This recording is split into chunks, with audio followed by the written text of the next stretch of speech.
नमस्कार, BRG news room में आप सभी का स्वागत है। दिन भर की अहम खबरें क्या रही देखेंगे इस बुलेटिन में, लेकिन उससे पहले एक नजर डाल लेते हैं आज की सुर्खियों पर। सोनियानगर झोपड़पट्टी में कच्चे पक्के मकानों के अवैध अतिक्रमण को पालिका की अतिक्रमण शाखा ने करवाया दूर। ओबीसी मोर्चा के राष्ट्रीय अध्यक्ष डॉक्टर के लक्ष्मण जी की अगुवाई में केवड़िया में कार्यकारिणी बैठक उद्घाटन समारोह को किया गया आयोजित।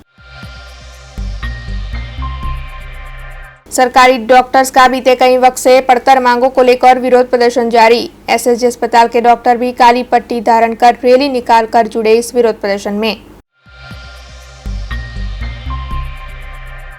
आइए अब देखते हैं खबरें विस्तार से। केवड़िया में ओबीसी मोर्चा के राष्ट्रीय अध्यक्ष डॉक्टर के लक्ष्मण जी की अगुवाई में कार्यकारिणी बैठक के उद्घाटन समारोह को आयोजित किया गया। ओबीसी मोर्चा के राष्ट्रीय अध्यक्ष डॉक्टर के लक्ष्मण जी आज केवड़िया पहुंचे हैं और उनकी अगुवाई में आज वहां पर कार्यकारिणी बैठक के उद्घाटन समारोह को आयोजित किया गया। दरअसल कार्यक्रम की शुरुआत दीप प्रागट्य कर करवाई गई और इस मौके पर राष्ट्रीय संगठन के महामंत्री बीएल संतोष जी, राष्ट्रीय ओबीसी मोर्चा के अध्यक्ष डीके लक्ष्मण जी और गुजरात भाजपा संगठन महामंत्री रत्नाकर जी समेत कई पदाधिकारी उपस्थित रहे थे। वैसे इस कारोबारी बैठक में ओबीसी मोर्चा को और ज़्यादा संगठित कर सरकार की विभिन्न योजनाओं के लाभ प्रजा तक पहुंचाने के लिए विभिन्न मुद्दों पर चर्चाएं की गई और साथ ही सरकार की योजनाओं के बारे में सभी को मार्गदर्शन भी दिया गया।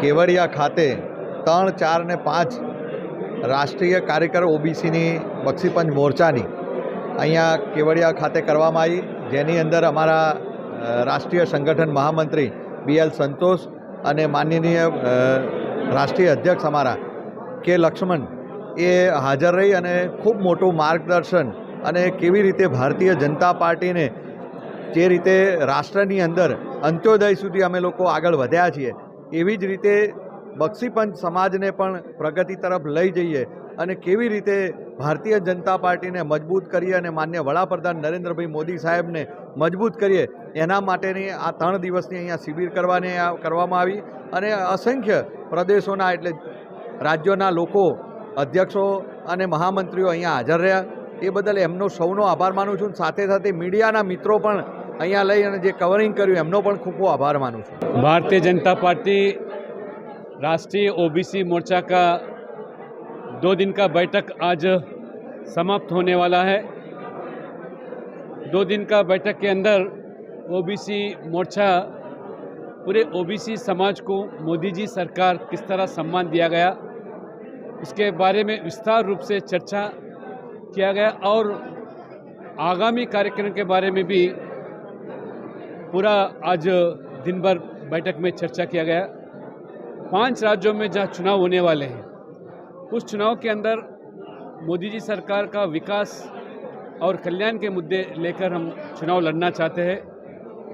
दोबारा डबल इंजन सरकार को जो लोग उत्सुक है विकास के ओर देख रहे हैं, मगर हमारे प्रत्यर्थी दल, विरोधी दल, क्षेत्रीय दल जाति आधारित चुनाव लड़ना चाहता है। और कल हमारा जो राजनीतिक प्रस्ताव जो पारित होने वाला है, आगामी कार्यक्रम का भी जो तय होने वाला है, ज़रूर आने वाले दिनों में ओबीसी मोर्चा पूरे ओबीसी समाज के समर्थन से गैर बीजेपी राज्यों में भी भारतीय जनता पार्टी सरकार को लाने का प्रयास ओबीसी मोर्चा करेगा। ये 2 दिन का बैठक एक प्रेरणादायक था और हमारे अरुण सिंह जी हो और हमारा संगठन महामंत्री संतोष जी आज जो हमको प्रेरणा मिली। कल हमारा आखिरी दिन गुजरात के मुख्यमंत्री पटेल जी के नेतृत्व में और बिहार के उप मुख्यमंत्री जो रेणु देवी जी है, दोनों का मार्गदर्शन लेकर आने वाले दिनों में सक्रिय रूप से हम गांव जाएंगे, हर घर पहुंचेंगे, जन जागृति करेंगे, ओबीसी समाज को हम हमारे साथ लेके बीजेपी को मजबूत बनाएंगे। महाराजा सयाजीराव यूनिवर्सिटी में सेनेट इलेक्शन का मुद्दा काफी चर्चा में रहा है। शुरुआत से लेकर आखिरी दिन तक सेनेट इलेक्शन विवादों में रहा, जिसके चलते कई मसले उठे। हालांकि आज ट्रेड यूनियन के सेनेट इलेक्शन आयोजित हुए और उसमें गजेंद्र भट्ट विजेता घोषित हुए। ऐसे में उनके समर्थकों की ओर से उन्हें फूलों की माला पहनाकर मिठाई खिलाकर शुभकामनाएं दी गई और साथ ही उनकी जीत के चलते जश्न भी मनाया गया। મારી રણનીતિમાં એવું રહેશે કે બેઝિકલી આ ઇલેક્શન ટ્રેડ યુનિયનને લગતું હતું. કામદારોને લગતા પ્રશ્નોને વાચા આપવા માટે ટ્રેડ યુનિયનના પ્રતિનિધિઓ માટે એક બેઠક રાખી છે. એના માટેનું આ ઇલેક્શન હતું અને મારું અપ ટુ એન્ડ સુધી એક જ ધ્યેય રહેશે, સળંગ જેટલી ટર્મ મારી હોય તેટલી, કે મારે કામદારોના હિત માટે કામ કરવાનું, ગરીબ કામદારોના બાળકો માટે કામ કરવાનું અને કોઈ મારા કામદારને અન્યાય ના થાય એના માટે મારે યુનિવર્સિટીનું ધ્યાન દોરવાનું. જરૂર પડે તો કોઈ પણ સ્ટેજ સુધી કોઈની બી સાથે લડવાનું થશે તો મારા કામદાર માટે હું લડીશ. મારો વિજય ભારતીય મજદૂર સંઘનો વિજય છે.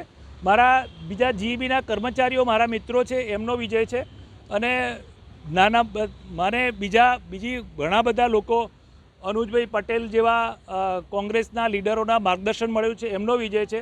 અમારા રાષ્ટ્રીય અધ્યક્ષ પંડ્યા સાહેબ, જે પંડ્યા સાહેબનો મને આને કાબિલ ગણ્યો હતો ઉમેદવારને, એટલે એમનો વિજય ગણાય, ભારતીય મજદૂર સંઘનો વિજય ગણાય, हिंदुत्व विजय गणाय અને કામદારોનો વિજય ગણાય. महाराजा सयाजीराव यूनिवर्सिटी में जो सेनेट इलेक्शन की प्रक्रिया चल रही थी उसमें आज ट्रेड यूनियन के चुनाव आयोजित हुए हैं। दरअसल 46 मतदार इस चुनाव में मतदान कर रहे हैं और इस चुनाव के लिए विपिन पटेल, गजेंद्र भट्ट और नईम शेख ने अपनी उम्मीदवारी दर्ज करवाई है। ऐसे में शाम तक मतदान करेंगे और फिर आज ही चुनाव के परिणाम घोषित कर दिए जाएंगे। ऐसे में जो उम्मीदवार है उनके समर्थकों में भी चुनाव को लेकर काफी उत्साह देखने मिला।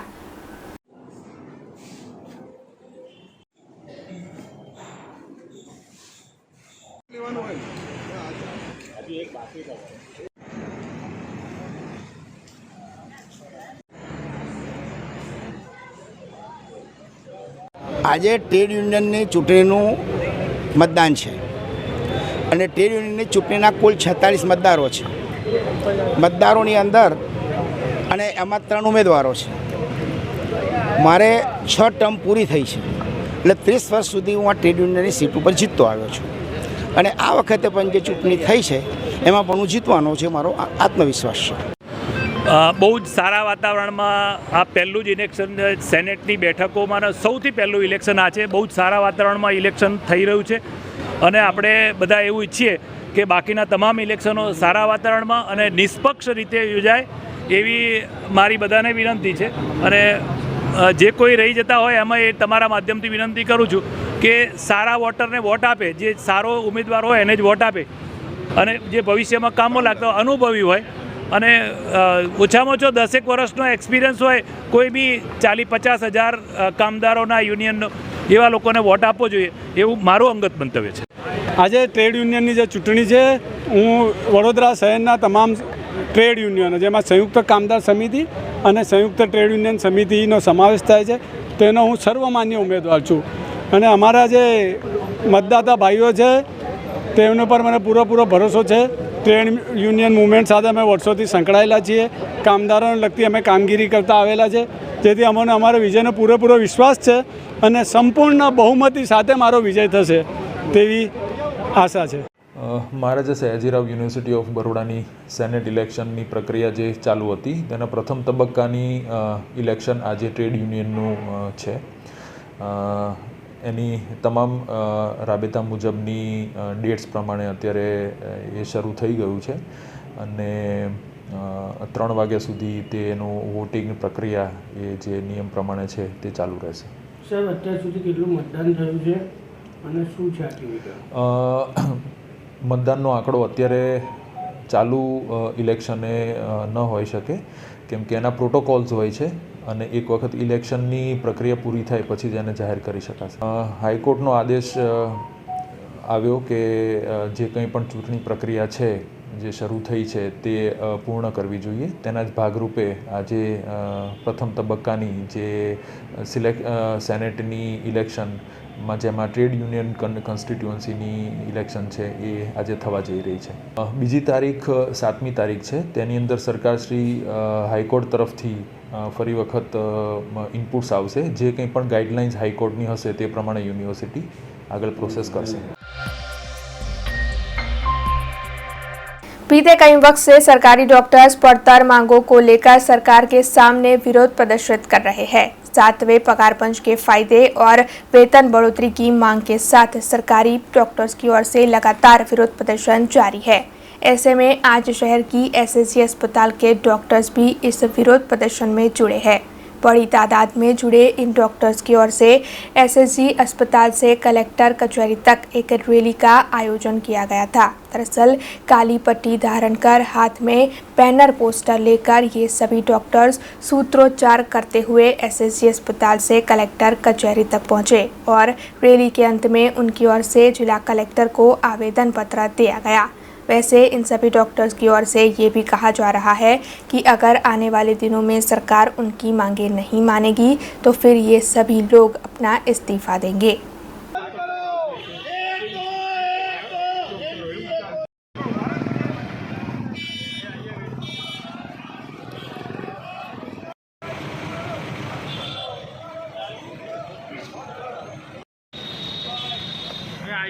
Gujarat medical teacher association class 2 medical officer ESI હોસ્પિટલના ડૉક્ટરો અને બધા જ સરકારી ક્ષેત્રે સંકળાયેલા મેડિકલ ટીચર હોય, ક્લાસ 2 ઓફિસર હોય કે પછી બીજા ક્લાસ 1 ઓફિસર હોય, ESIનો હોય, ગોત્રી મેડિકલ કોલેજના ટીચિંગ સ્ટાફ હોય, બધાની એક કોમન લાગણીના એક ભાગરૂપે આજે એક મહારેલીનું આયોજન કરવામાં આવ્યું છે. સરકારશ્રીને છેલ્લા ઘણા વખતથી गुजरात मेडिकल टीचर्स एसोसिएशन के गोत्री मेडिकल टीचर एसोसिएशन और बधा डॉक्टर एसोसिएशन तरफथी लेखित में मागणीओ आपवामां आवेली हती. पण आ बधी मागणीओ वारंवार आपवा छतां सरकार तरफथी लेखित में आपवा छतां कोई संतोषकारक जवाब मळेलो हतो नहीं. तो पाછી सरकारी ऑफिसर और सरकारी मेडिकल कॉलेजना दरेक क्षेत्रे संकळायेला डॉक्टरो टीचरोए भेगा मळीने आज एक महारेलीनुं आयोजन करवामां आव्युं छे. अने आ महारेलीना भागरूपे आज तमे जोई रह्या छो लगभग कम से कम 500 થી 700 ડૉક્ટરો ભેગા થયેલા છે. અને આ રેલી દ્વારા સરકારને અવાજ પહોંચાડવામાં આવશે કે ડૉક્ટરો 24 કલાક કામ કરવા તૈયાર હોય છે. અમે કોરોનામાં 24 કલાક કામ કરવા તૈયાર હતા. તો એના ભાગરૂપે સરકારશ્રી એક સેન્સિટિવ બની અને આ માગણીનો સંતોષ કરવા નિવારણ લાવવા માટે જેમ બને તેમ જલ્દી એક્ટિવ થઈ અને એમનું સંતોષ આપવું જરૂરી છે. महाराजा सयाजीराव यूनिवर्सिटी में से कई हंगामी कर्मचारियों को निकाल दिया गया है और इसे लेकर ये सभी हंगामी कर्मचारी विरोध प्रदर्शन कर रहे हैं. दरअसल आज पक्षी पंच कर्मचारी मंडल के प्रमुख ठाकुर सोलंकी की अगुवाई में ये सभी हंगामी कर्मचारी इकट्ठा होकर यूनिवर्सिटी के मुख्यालय पर पहुंचे, जहां पर उनकी ओर से रजिस्ट्रार KM चुडासमा को आवेदन पत्र देते हुए उन्हें अपनी नौकरी में वापस लेने की मांग की गई. ये सभी कर्मचारी बड़ी तादाद में इकट्ठा हुए थे और उनकी ओर से लगातार उन्हें नौकरी में वापस लेने की मांग की जा रही थी. हम हमारा हक मांगते हैं, किसी से भीख मांगते हंगामी कर्मचारियों ने कायम करो, कायम करो, कायम करो. हंगामी कर्मचारी ने कायम करो, कायम करो. हंगामी कर्मचारी ने कायम करो, कायम करो. આજે અમે યુનિવર્સિટીની અંદર અમારા ખૂબ લાંબા સમયથી કામ કરતા હંગામી કર્મચારીઓની માટે અહીંયા ભેગા થયા છે. એ કર્મચારીઓને કાયમ કરવાની વાત તો બાજુએ રહી, પરંતુ હાલમાં છૂટા કરવાની પ્રક્રિયા ચાલી રહી છે. સરકારનો એક પરિપત્ર એવો આવ્યો છે કે જેનું અર્થઘટન યુનિવર્સિટીએ બહુ જ ખોટી રીતે લીધું હોય એવું અમને લાગે છે. કેમ કે સીધે સીધા યુનિવર્સિટીએ કોઈ છૂટા કરવા નથી કર્યું. એણે એવું કહ્યું છે કે હવે પછીની પૂર્વ મંજૂરી વગર કોઈ ભરતી કરવી નહીં. છતાં પણ યુનિવર્સિટીએ એનું અર્થઘટન એવું લીધું છે કે હવે પછી લોકોને નિમણૂક નહીં આપવી. હું ચોક્કસ માનું છું કે સરકારની અને યુનિવર્સિટીની જે શરત ચૂક થઈ રહી છે એ બાબતમાં આજે અમે ધ્યાન દોર્યું છે અને તમામ કર્મચારીઓને પુનઃ પાછા લેવાની અને જે કર્મચારીઓ હંગામી છે એ તમામે તમામ કર્મચારીઓને કાયમી કરવાની અમે માંગણી મૂકી છે. वडोदरा शहर में दी थिएटर कंपनी की शुरुआत होने जा रही है। ऐसे में इस कंपनी की शुरुआत पर कंपनी की ओर से आज लॉकडाउन लाइजन नाम के एक नाटिका की पेशकश भी की जाने वाली है, जिसमें रंगभूमि के कई प्रसिद्ध कलाकारों की ओर से अभिनय किया जाएगा। कला नगरी वडोदरा में द थिएटर कंपनी की शुरुआत होने जा रही है। द थिएटर कंपनी एक नॉन प्रॉफिट संस्था है, जिसका उद्देश्य उभरते हुए कलाकारों को प्लेटफॉर्म मुहैया करवाने का है। दरअसल इस संस्था के तहत कलाकारों को नाट्यों की सीख दी जाएगी और कलाकार को ज़रूरी हर मार्गदर्शन मुहैया करवाया जाएगा। इसी मामले में आज द थिएटर कंपनी की ओर से एक पत्रकार परिषद का आयोजन भी किया गया था, जिसमें कंपनी के फाउंडर दर्शन सुरेश चंदन, को founder Gurjot Kaur Chandar, advisory board के सदस्य जय मर्चेंट, साची पेशवाणी उपस्थित रहे थे। वैसे इसके साथ साथ आपको ये भी बता दें कि इस कंपनी की शुरुआत के मौके पर एक नाटिका लॉकडाउन लाइजन की पेशकश भी की जाने वाली है, जिसमें रंगभूमि के प्रसिद्ध कलाकार मिस लिलेट दुबे, मिस ईरा दुबे और मिस्टर जॉयसन गुप्ता अपना अभिनय देंगे। हम तो बहुत खुश हैं। हम दर्शन जी को अपलोड करते हैं क्योंकि ये जैसे हम अभी डिस्कस कर रहे थे, ये पैसे के लिए नहीं है, ये कंपनी पैसे के लिए नहीं बनी है, ये बहुत अलग चीज़ के लिए बनी है। सो कि किसी में ये हिम्मत आई, स्पेशली कोविड के बाद जब सब कुछ इतना ठंडा हो गया है, ये हिम्मत आई कि नहीं हम तब भी करेंगे। ये हम ह्यूमन बीइंग्स का स्पेशल है कि हम ओवरकम करेंगे, हम तब भी करेंगे कुछ भी हो जाए। सो ये काफ़ी दिन इसके बारे में सोच रहे थे और अभी उन्होंने शुरू किया है। और इसका 2 पार्ट है।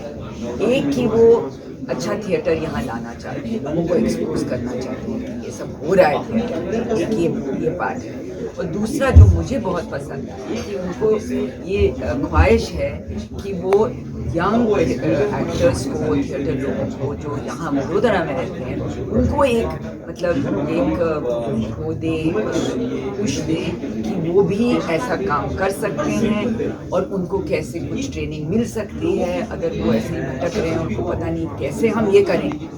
चलिए आप एक्टर बनना चाहते हैं, आप थिएटर करना चाहते हैं, तो आप कैसे करेंगे ना? तो एक डायरेक्शन दे रहे हैं कि आप ऐसे कर सकते हैं। आप कुछ वर्कशॉप्स हम कर रहे हैं वो कर सकते हैं, या अगर आपको कहीं एक नाटक करना है अपने आप, हम शायद आपको हेल्प करें उसको प्रोड्यूस करने के लिए, या आप किसी ड्रामा स्कूल में जाकर पढ़ना चाहते हैं तो हम उसमें आपकी मदद कर सकते हैं।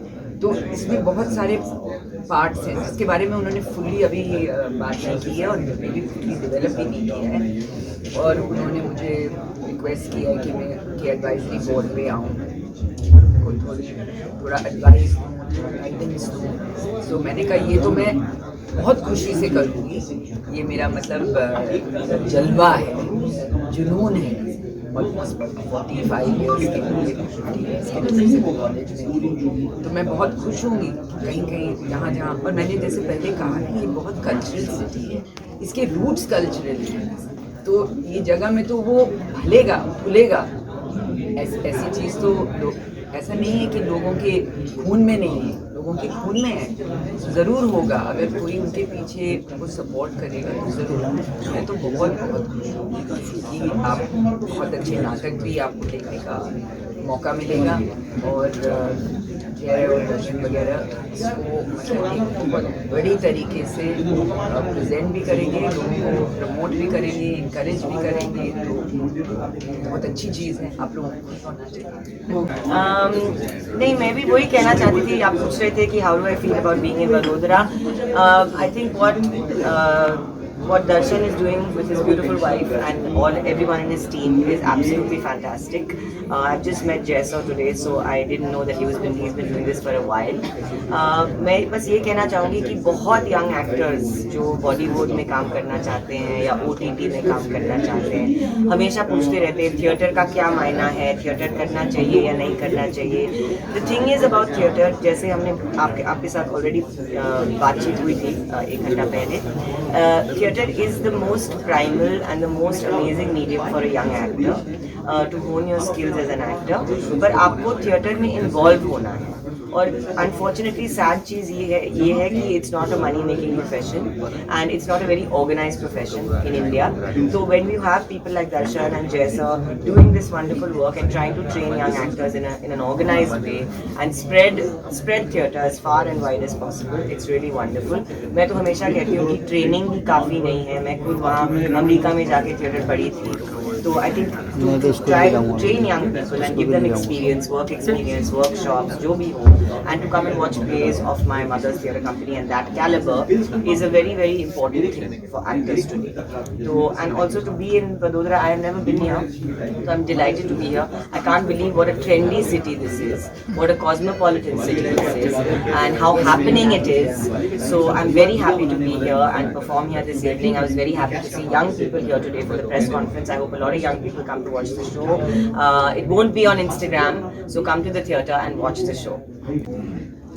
हेलो पीपल, हम द थिएटर कंपनी लॉन्च कर रहे हैं विद द शो लॉकडाउन लियाजन्स, और ये हमारा फर्स्ट स्टेप है into this world of theatre. और हम चाहते हैं कि मैक्सिमम जितना भी थिएटर का कल्चर है वो हम बड़ौदा में वापस लेके आएँ और यहाँ पे सबको इंकरेज करें कि क्या ब्यूटीफुल जगह है जहाँ पे एक ह्यूमन इंटरेक्शन हो रहा है और एक समझ बन रही है रिलेशनशिप्स के बारे में, लोगों के बारे में, कल्चर्स के बारे में. ये हमारा टारगेट है. It's a non profit organisation और हम इसके थ्रू बहुत सारे बडिंग एक्टर्स, थिएटर आर्टिस्ट को प्रमोट करना चाहते हैं. Thank you so much. शहर के एसएसजी अस्पताल में बच्चों की अदला बदली का एक केस सामने आया था. दरअसल बच्ची के मां बाप की ओर से डीएनए टेस्ट की मांग की गई थी, जिसके बाद अस्पताल प्रशासन ने डीएनए टेस्ट करवाया और बच्ची और उसके मां बाप का डीएनए टेस्ट मैच भी हुआ. ऐसे में इस मामले में एसएसजी अस्पताल के प्रशासन की ओर से कोई भी लापरवाही नहीं हुई होने की बात सामने आई, जिस पर एसएसजी अस्पताल के सुप्रिंटेंडेंट डॉक्टर रंजन अय्यर ने ज्यादा जानकारी दी. 30 ઓક્ટોબરના રોજ શકુંતલાબેન મલ્લાહ નામના એક સ્ત્રીએ રૂકમણી ચેનાની અમારા પ્રસૂતિ ગૃહમાં એક પુત્રીને જન્મ આપ્યો હતો. કોક રીતે એમને ગેરસમજ ઊભી થઈ હતી કે એમણે પુત્રીને નહીં પણ પુત્રને જન્મ આપ્યો હતો. ત્યારબાદ પોલીસ ફરિયાદ થઈ હતી, ખૂબ ઉહાપો થયો હતો. અમે સંસ્થાકીય તપાસ કમિટી નિમીને એવું મુકરર કરેલું કે એ રાત્રે ફક્ત 3 પુત્રીઓનો જ જન્મ થયેલ છે, કોઈ પુત્ર જન્મ જ નથી થયેલ. અને ત્યારબાદ પોલીસ ફરિયાદના આધારે જ્યારે માતા પિતાના અને બાળકના સેમ્પલ લેવામાં આવ્યા ત્યારે આજે ફોરેન્સિક સાયન્સ લેબોરેટરીમાંથી રિપોર્ટ આવ્યો છે અને એ ફલિત થાય છે, સાબિત થાય છે કે શકુંતલાબેને જે બાળકને જન્મ આપેલો એ એમનું પુત્રી રત્ન જ હતું અને ત્રણેયના માતા પિતા અને એ પુત્રીના ડીએનએ સેમ્પલ મેચ થાય છે એવો ઓફિશિયલ ફોરેન્સિક સાયન્સ લેબોરેટરીમાંથી રિપોર્ટ આવી ગયો છે. મારી બધાને નમ્ર વિનંતી છે કે આ પ્રકારની ગેરસમજને કારણે મધ્ય ગુજરાતમાં આવતા આટલા બધા દર્દીઓ જે ખૂબ જ વિશ્વાસ અને શ્રદ્ધા સાથે અમારી પાસે આવે છે એ લોકોનો વિશ્વાસ બરકરાર રહે, એટલે આ પ્રકારની ખોટી અફવાઓને પ્રોત્સાહન ના આપવું જોઈએ. અને અત્રે સરકારી હોસ્પિટલમાં અમે હર હંમેશ લોકોની સુખાકારી અને આરોગ્ય માટે જ કામ કરતા હોઈએ છીએ. અહીંયા પુત્ર કે પુત્રી બદલાવાનો કોઈ આશય હોઈ ના શકે અને એવી કોઈ ગુનાહિત પ્રવૃત્તિમાં સરકારી હોસ્પિટલનો કોઈ પણ માણસ ઇન્વોલ્વ ના હોઈ શકે. હવે જ્યારે માતા પિતા અને એ નવજાત શિશુના ડીએનએનો સેમ્પલ મેચ થાય છે એવો રિપોર્ટ આવી ગયો છે. પોલીસને પણ આ રિપોર્ટ અંગે જાણ છે, એટલે મને લાગે છે કે આ પોલીસ ફરિયાદ હવે ખારીજ કરવામાં આવશે. અને હું મધ્ય ગુજરાતની જનતાને ફરી એક વખત કહેવા માગું છું કે સયાજી હોસ્પિટલમાં દરેક વિભાગમાં ખૂબ જ ખંતથી, સંવેદનશીલતાથી લોકો માટે સારવાર અને લોકોની સુખાકારી માટે અમે હર હંમેશ કાર્યરત છીએ. કોઈ વખત આ પ્રકારનો અવિશ્વાસ કે આવી ગેરસમજ पैदा ना થાય એ જોવાની બધાની ફરજ છે. जाफराबाद के विधायक अमरीश डेर हमेशा ही वहां के लोगों की मदद के लिए आगे आते रहे हैं, चाहे कोरोना महामारी जैसा वक्त हो या फिर ताउते तूफान जैसा वक्त. विधायक अमरीश डेर ने हमेशा ही लोगों की मदद की है. कई बार मछुआरों को मिलने वाले मुआवजे के मामले में भी विधायक अमरीश डेर आवाज़ उठाते हुए नजर आए हैं. इसके साथ साथ किसानों की मदद के लिए भी विधायक अमरीश डेर काफ़ी बार आगे आए हैं. ऐसे में विधायक अमरीश ढेर की इस सराहनीय कामगिरी को देखते हुए वहां के मछुआरे, किसान और स्थानीयों की ओर से उनका धन्यवाद अदा किया गया है। अंदाजे 700 જેટલી બોટો જાફરાબાદ બંદર ઉપર ફિશિંગ માટે જોડાયેલી છે। આપણે બધાએ જાણીએ છીએ કે ભૂતકાળમાં તોક્તે વાવાઝોડું હોય કે અન્ય વાવાઝોડા હોય, સમયસર તંત્ર દ્વારા, સરકાર દ્વારા બધા જ માછીમારોને યોગ્ય સમયે સજેશન મળી જતા હોય છે, સૂચના મળી જતી હોય છે। પણ આ વખતે દુર્ભાગ્યપણે કોઈ પણ પ્રકારની સૂચના તંત્ર દ્વારા આ વ્યવસાય સાથે સંકળાયેલા લોકોને આપવામાં આવેલ નથી અને કદાચ એટલા હિસાબે જ મોટા ભાગના લોકો જ્યારે પણ આ 70થી 80ની સ્પીડનો વાવડો જ્યારે વાયો ત્યારે દરિયામાં હતા। આ લોકો સાથે વાત કરતાં એ પણ જાણવા મળ્યું, દર વખતે તંત્ર જાણ કરતું હોય છે પણ દરિયાના સિમ્પટમ્સ ઉપરથી પણ ખ્યાલ આવી જતો હોય છે કે કંઈ વાતાવરણ ચેન્જ થઈ રહ્યું છે। તો ઘણા વર્ષો પછી એવી પણ ઘટના આ વખતે બની છે કે દરિયામાં પણ કોઈ જાતની હલનચલન કે બહુ જાદો ફેરફાર જોવા મળ્યો ન હતો। એના હિસાબે અહીંના ખલાસીઓ ખૂબ હેરાન થયા છે। મળતી માહિતી મુજબ ચામુંડેશ્વરી નામની બોટ અહીંથી 11 નોટિકલ માઇલ ડૂબી છે। સદનસીબે 1-2 બોટો એમની સાથે હતી એટલે કોઈ જાનને કોઈ નુકસાની થઈ નથી। પણ એટલું ચોક્કસપણે કહેવું છે કે આજના ટેકનોલોજીના યુગમાં સરકાર મોટી મોટી વાતો કરે છે ત્યારે જો આ સમાજ પ્રત્યે કે આ લોકો પ્રત્યે કે આ વ્યવસાય સાથે સંકળાયેલા લોકો પ્રત્યે દુર્લક્ષતા સેવામાં આવશે તો એ વ્યાજબી નથી। આગામી સમયની અંદર બધા જ લોકોનું નુકસાન ભરપાઈ થાય એના માટે સરકારે ગંભીરતાથી વિચારવું પડશે।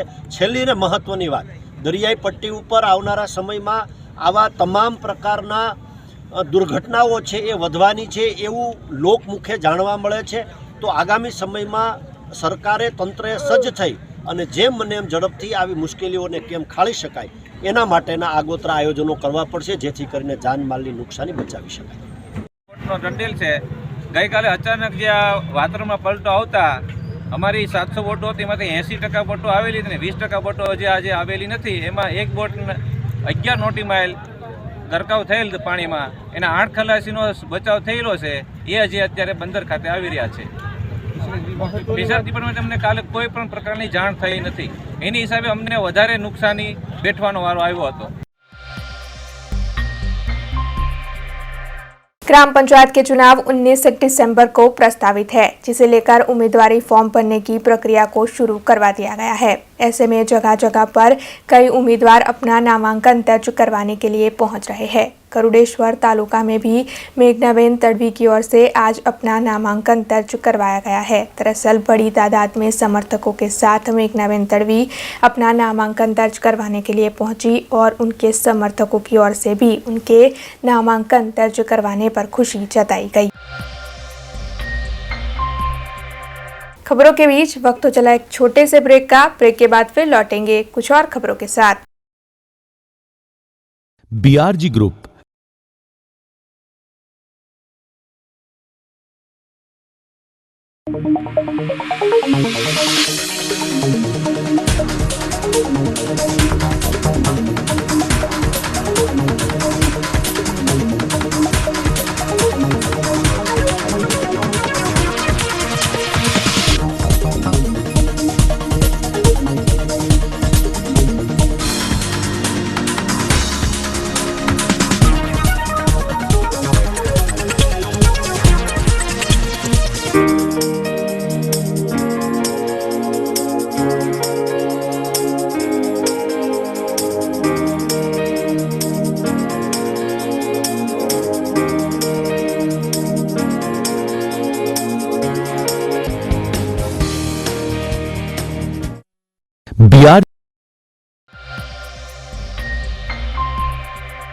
ब्रेक के बाद BRG न्यूज रूम में आप सभी का स्वागत है। सरकार की विभिन्न योजनाओं का लाभ आम जनता तक पहुंचाने के लिए सेवा सेतु कार्यक्रमों का आयोजन हो रहा है। ऐसे में आज वडोदरा महानगर पालिका और जिला वहीवटी तंत्र के सहयोग से मांजलपुर स्पोर्ट्स कॉम्प्लेक्स पर वहीवटी वार्ड नंबर 3, 4 और 12 के लिए सेवा सेतु कार्यक्रम का आयोजन किया गया है। सुबह से शुरू हुआ ये सेवा सेतु कार्यक्रम शाम के 5 बजे तक आम जनता के लिए खुला रहेगा, जिसके तहत आम जनता सरकार की विभिन्न योजनाओं के लाभ ले पाएगी। वैसे आपको बता दें कि इस मौके पर डिप्टी मेयर नंदाबेन जोशी, स्थायी समिति के चेयरमैन डॉक्टर हितेंद्र पटेल और नगर सेवक भी उपस्थित रहे और उनकी ओर से भी लोगों को इस सेवा सेतु कार्यक्रम के तहत सरकार की योजनाओं का लाभ लेने की अपील की गई। केंद्र गुजरात अने आपणुं कॉर्पोरेशनना माध्यमथी जे प्रकारे शहेरना लोकोने सेवानो लाभ पोताना स्थान पर मळे, नजीकना स्थान पर मळे ए आशयथी आज दक्षिण झोन में माजलपुर स्पोर्ट्स स्टेडियम में एक सेवा सेतुनो कार्यक्रम है, जेमां आयुष्मान कार्ड, आवकनो दाखलो, रेशन कार्ड में चेन्जीस, आधार कार्ड में चेन्जीस, जग्या पर ज तलाटी अने ए विभागना मामलतदार मळी रहे अने एमनुं काम धक्का वगर थाय, सरळताथी थाय। साथे साथे ई श्रम योजनानुं फॉर्म अहींयाथी भराय छे, पीएम स्वनिधिना पण फॉर्म अहींयाथी भराय छे। आम कुल मळीने 18 जेटली योजनाओनो लाभ अहींयाथी प्राप्त थाय छे। एना माध्यमथी आजरोज सांजे 5 वाग्या सुधी जे पण मित्रों एनो लाभ लेवा इच्छता होय, प्रेसना मित्रोथी आ मेसेज पहोंचे अने अहींया विस्तारमां ए लाभ ले।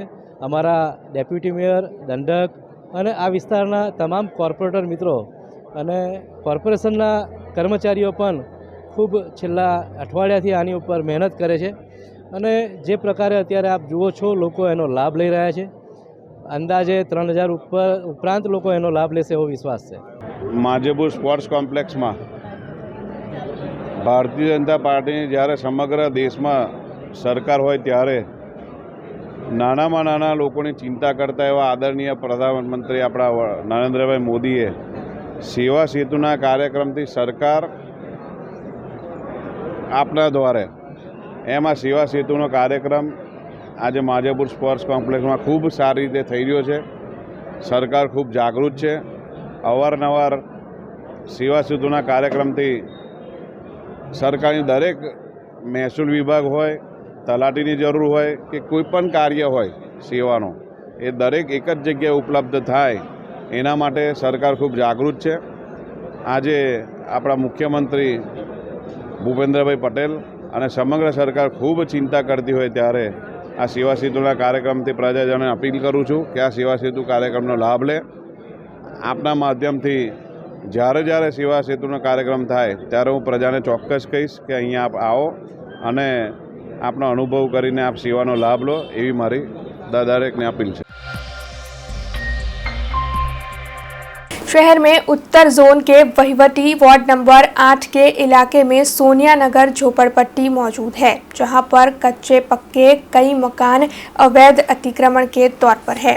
ऐसे में महानगर पालिका की अतिक्रमण शाखा की टीम की ओर से इन कच्चे पक्के मकानों को तोड़ने के मामले में मंजूरी दी गई थी और आज अतिक्रमण शाखा की टीम सोनिया नगर झोपड़पट्टी पहुंची, जहां पर उनकी ओर से इन अवैध अतिक्रमणों को दूर करवाया गया। वैसे इस मौके पर अतिक्रमण शाखा की टीम के साथ साथ कारेलीबाग पुलिस स्टेशन की टीम और जीबी के कर्मचारी भी उपस्थित रहे थे।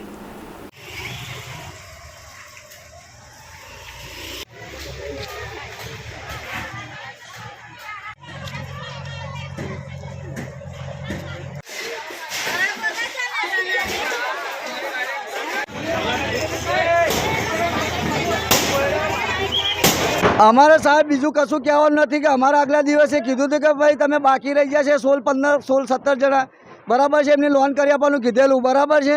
તો અમે વિશ્વાસથી બહી રહ્યા સાહેબ, જેની પાસે પૈસા હતા એમને ભર્યા છે, પણ અમારી પાસે બંદોબસ્ત નહોતો થતો એટલે અમે લોન કરવાનું કીધેલું। એ લોકોએ કોર્પોરેશનવાળાએ હા કીધેલું છે, બરાબર છે।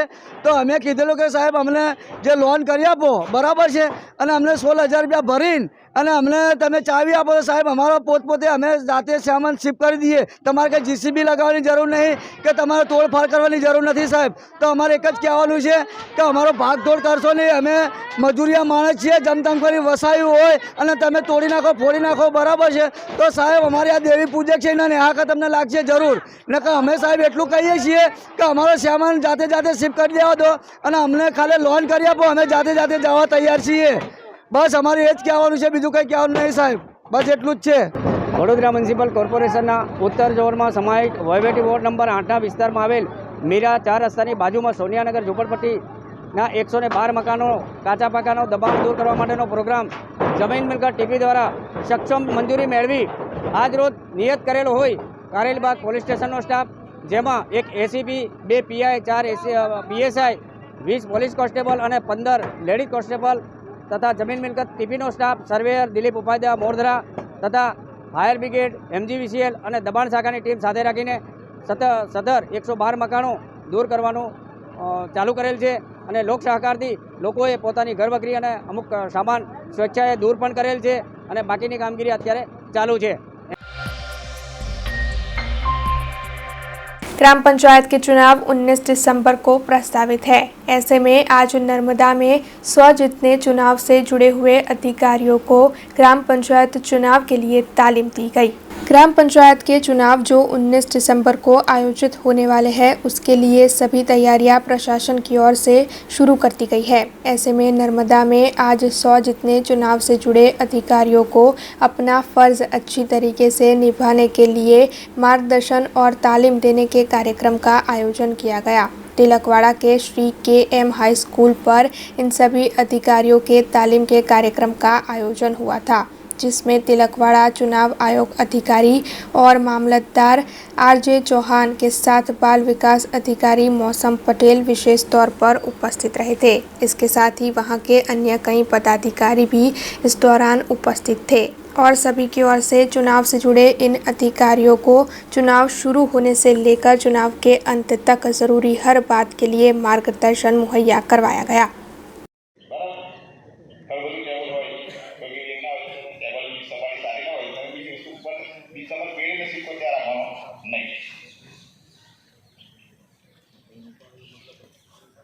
હવે મતદાન મથકે તમે પહોંચો આગલા દિવસે એટલે પહોંચ્યા બાદ દેવાની અને એક જણ પાસે સરપંચ ધ્યાનમાં રાખેલા આપણી જે મતદાનની ટુકડી છે એ ટુકડીને આપણે એ રીતે કામની વહેંચણી કરી દેવાની, બરાબર। અને આ વ્યક્તિ જે બીજો મતદાન અધિકારી છે એ અવિલોકે સાઈ લગાવશે ડાબા હાથની પ્રથમ આંગળી પર અને એ મતપત્રની અડગ્યું જે છે પેલા જે પ્રમાણે પ્રથમ રિટર્નિંગ જે પોલિંગ અધિકારીએ જે गुजरात राज्य में शराबबंदी होने के बावजूद भी जगह जगह से पुलिस की ओर से शराब बरामद की जाती है। ऐसे ही राजकोट शहर पुलिस की ओर से भी विदेशी शराब का एक बड़ा जत्था बरामद किया गया था। ऐसे में ये दृश्य सोखड़ा के है, जहां पर राजकोट पुलिस की ओर से बरामद किए गए शराब के इस जत्थे को नष्ट किया जा रहा है।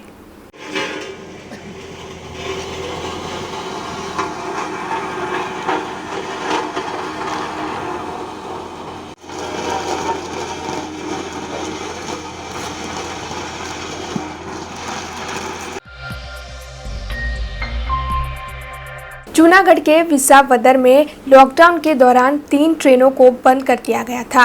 हालांकि इन तीनों ट्रेनों को शुरू करने की मांग बार बार उठ रही थी। ऐसे में चैम्बर्स ऑफ कॉमर्स की अगुवाई में प्रत्येक धरना का आयोजन भी किया गया था और इसकी असर जैसे रेलवे प्रशासन पर पड़ी हो, वैसे देलवाड़ा ट्रेन को फिर से शुरू करने का फैसला ले लिया गया। हालांकि बाकी की दोनों ट्रेनों को शुरू करने के मामले में कोई भी फैसला नहीं लिया गया था।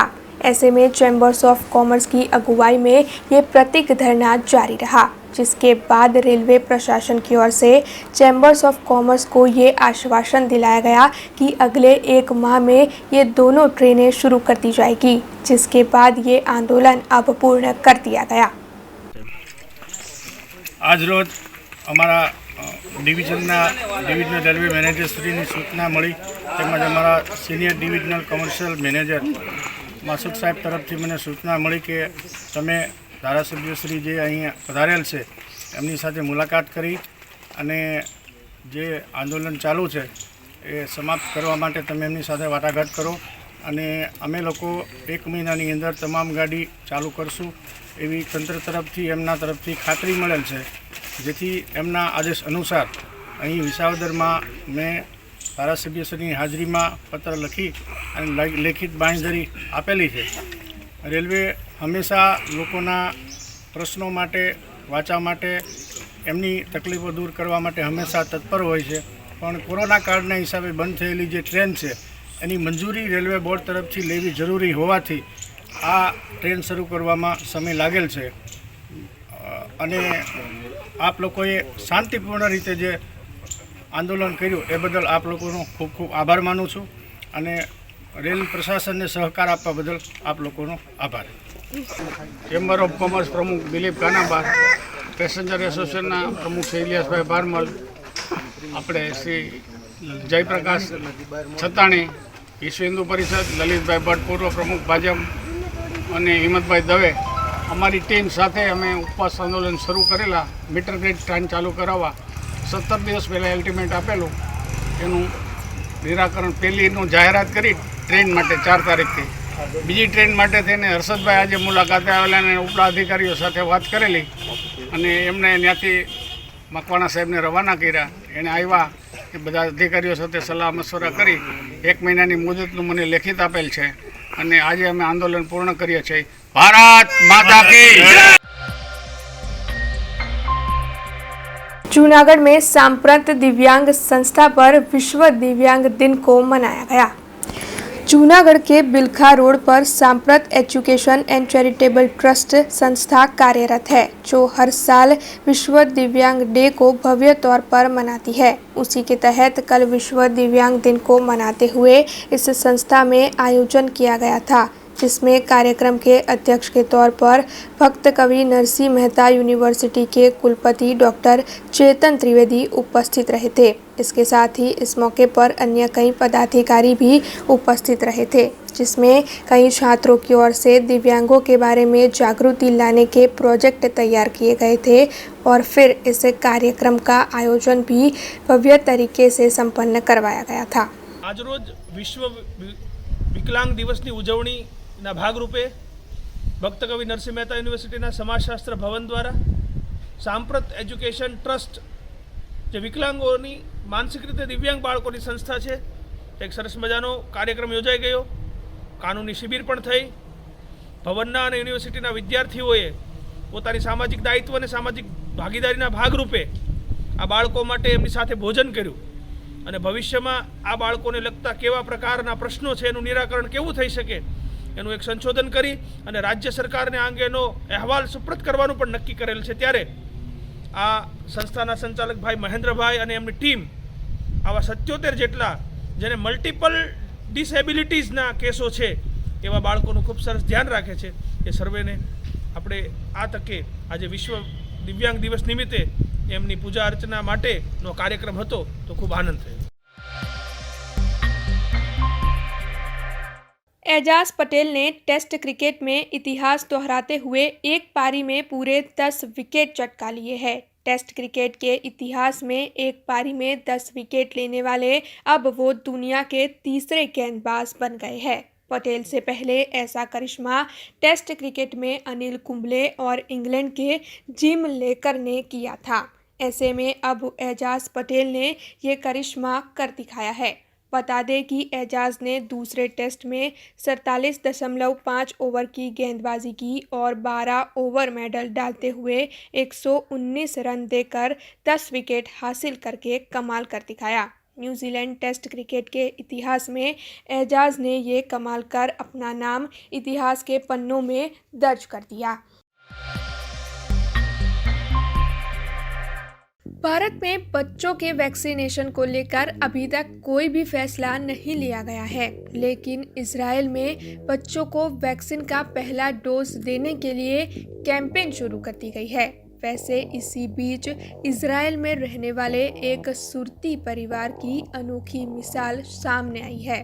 दरअसल कोरोना की वजह से इजराइल में रहने वाला ये परिवार सूरत वापस लौटा था, लेकिन जब उन्हें पता चला कि इजराइल में बच्चों को वैक्सीन देने की प्रक्रिया शुरू कर दी गई है, तब ये परिवार वापस 1 महीने के लिए इजराइल गया और अपने 7 साल के बेटे रिदान पटेल को उनके माता पिता की ओर से वैक्सीन दिलवाई गई. दरअसल इस मामले में रिदान पटेल की मां शिवानी और उनके पिता अभिषेक ने जो बताया है, उसके मुताबिक कोरोना की वजह से उन्हें अपने बच्चे की काफ़ी फिक्र थी और जब उन्हें पता चला कि इजराइल में बच्चों के वैक्सीनेशन को शुरू करवा दिया गया है, तब वो वहाँ पर गए और रिदान को वैक्सीन दिलवाई. वैसे इस मामले में रिदान पटेल की ओर से भी बताया गया है कि उन्होंने इजराइल में वैक्सीन का पहला डोज लिया है और वो बिल्कुल स्वस्थ है। जब भी हमारे देश में बच्चों को वैक्सीन देने की प्रक्रिया शुरू हो तब सभी बच्चों को वैक्सीन ले लेनी चाहिए, क्योंकि कोरोना के सामने लड़ने के लिए वैक्सीन ही कारगर है। હું એકદમ હેલ્ધી ફીલ કરું છું ને ઇન્ડિયામાં બી જ્યારે અવેલેબલ થાય છોકરાઓની વેક્સિન તો બહુ જરૂરી છે કે તમારે લઈ લેવાની vaccine. It's totally important to fight against corona virus. खबरों का सिलसिला खत्म करने से पहले आइए नजर डाल लेते हैं आज की कुछ खास खबरों पर। सोनियानगर झोपड़पट्टी में कच्चे पक्के मकानों के अवैध अतिक्रमण को पालिका की अतिक्रमण शाखा ने करवाया दूर। ओबीसी मोर्चा के राष्ट्रीय अध्यक्ष डॉक्टर के लक्ष्मण जी की अगुवाई में केवड़िया में कार्यकारिणी बैठक उद्घाटन समारोह को किया गया आयोजित। सरकारी डॉक्टर्स का बीते कई वक्त से पड़तर मांगों को लेकर विरोध प्रदर्शन जारी। एसएसजी अस्पताल के डॉक्टर भी काली पट्टी धारण कर रैली निकालकर जुड़े इस विरोध प्रदर्शन में।